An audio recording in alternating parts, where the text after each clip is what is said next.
بسم اللہ الرحمن الرحیم۔ اللہم صلی علی محمد وعلی آل محمد۔ السلام علیکم ورحمۃ اللہ وبرکاتہ۔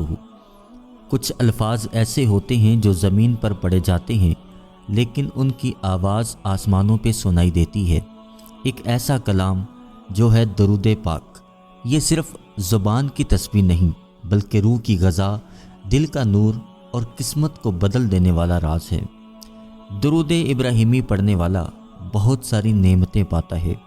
درود ابراہیمی پڑھنا صرف عبادت نہیں، یہ دل کی بیماریوں کی شفا ہے، رزق میں کشادگی کا ذریعہ ہے، اللہ کی خاص رحمت کو اپنی طرف کھینچنے والا نور ہے۔ جو شخص درود ابراہیمی کو اپنی زندگی کا حصہ بنا لیتا ہے وہ دنیا کی بھی دولت پاتا ہے، دل کی بھی راحت پاتا ہے اور آخرت کی بھی کامیابی پاتا ہے۔ تنویر بھائی بتاتے ہیں کہ مجھ سے کسی نے پوچھا کہ درود ابراہیمی کے اندر موجود حکمت، علوم اور اس کے راز کی آشنائی چاہتا ہوں، اس کے لیے مجھے کیا کرنا ہوگا؟ ان سے عرض کیا کہ درود ابراہیمی کے اندر موجود حکمت، علوم اور اس کے رازوں کی آشنائی کے لیے آپ کو 3 قسم کی دولت کو خرچ کرنا ہوگا۔ ان صاحب نے پوچھا وہ 3 قسم کی دولت کیا ہے؟ ان سے عرض کیا کہ وہ 3 دولتیں جان، مال اور وقت ہیں۔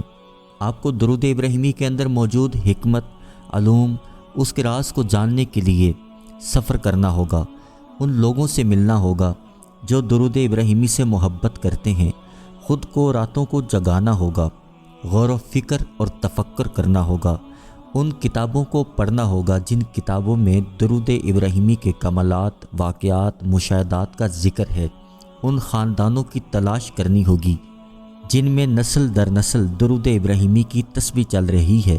یہ جان کی دولت ہے جو آپ کو قدم کی محنت کے ساتھ دینی ہوگی۔ بستر پر لیٹ کر کتاب لکھنا یا پڑھنا فیض نہیں دیتی۔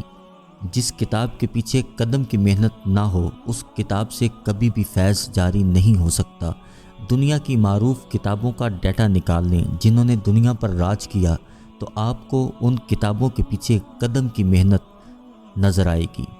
اخلاص سے، محبت سے، عشق میں ڈوب کر، فکر کی چادر اوڑھ کر جو کتابیں لکھی جاتی ہیں، جن خوش نصیبوں کے گھروں میں سیرت النبی صلی اللہ علیہ وآلہ وسلم، اہل بیت، صحابہ کرام، اولیاء کرام کی سیرت پر کتابیں موجود ہیں، وہ ہم پر، ہماری نسلوں پر اثر انداز ہوتی ہیں۔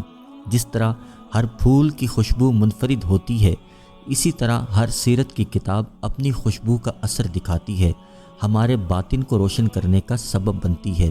سیرت کی یہ خوبصورت کتابیں وہ عطر کی شیشیاں ہیں جو آج بھی ہمیں خوشبو سے لبریز کرتی ہیں۔ دوسری دولت درود ابراہیمی کی حکمت کو سمجھنے کے لیے مال خرچ کرنا ہے۔ صدقہ دیں، دل کھول کر صدقہ دیں، اللہ کی راہ میں مال خرچ کریں، اللہ کریم سے دعا کریں، یا اللہ درود ابراہیمی کے اندر موجود حکمت، درود ابراہیمی کے اندر موجود اسرار و رموز، اس کے راز مجھے عطا فرما، میرا سینہ کھول دے اور مجھ پر درود ابراہیمی کا علم واضح فرما دے۔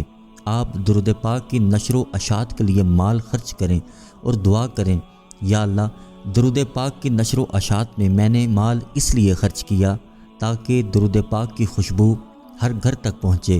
یا اللہ میرے اس مال سے جتنے گھرانوں تک درود پاک کا پیغام کتاب کی شکل میں، تحریر کی شکل میں پہنچے، اس برکت، اس کرم میں سے مجھے بھی حصہ عنایت فرمانا اور میرا سینہ کشادہ کر دے، میرے باطن کو روشن کر دے تاکہ درود ابراہیمی کے اندر موجود حکمت اور راز میرے اوپر کھل جائیں۔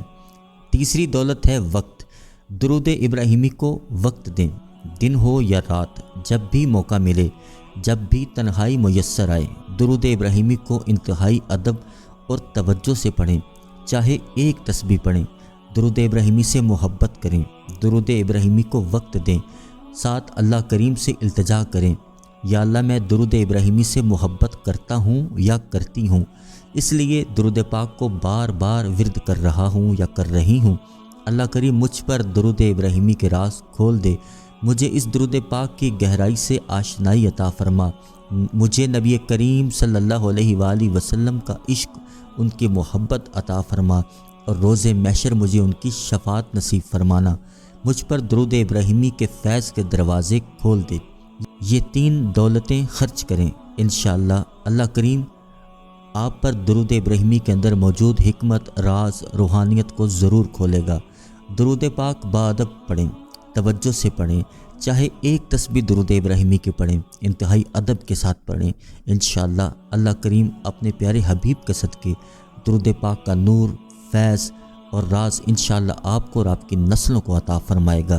اس ویڈیو کو صدقہ جاریہ سمجھ کے شیئر کیجیے، انشاءاللہ اگلی ویڈیو میں پھر حاضر ہوں گے، جب تک کے لیے اللہ حافظ۔